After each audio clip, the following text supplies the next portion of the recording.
నేను ఒకటి చెప్తున్నాను చూడండి, మీరు ఏమనుకోనంటే ఒక మాట చెప్తా. సంఘంలో కానీ బయట కానీ ఎక్కడైనా సరే ఎవరినైనా మీరు కలిస్తే 2 ప్రశ్నలు మాత్రం దయచేసి అడగండి. ఎవరినైనా, నేను మరలా చెప్తున్నా, ఎవరినైనా మీరు కలిస్తే 2 ప్రశ్నలు మాత్రం దయచేసి అడగండి. 1, నువ్వేం చేస్తుంటావు అని అడగండి. 2, పెళ్ళయిందా, నీకు ఎంతమంది పిల్లలు?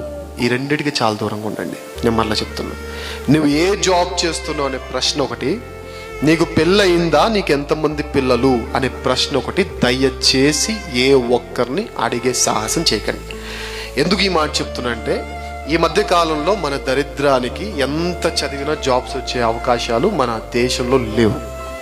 అది వాడి తప్పు కాదు, పాలకుల తప్పు.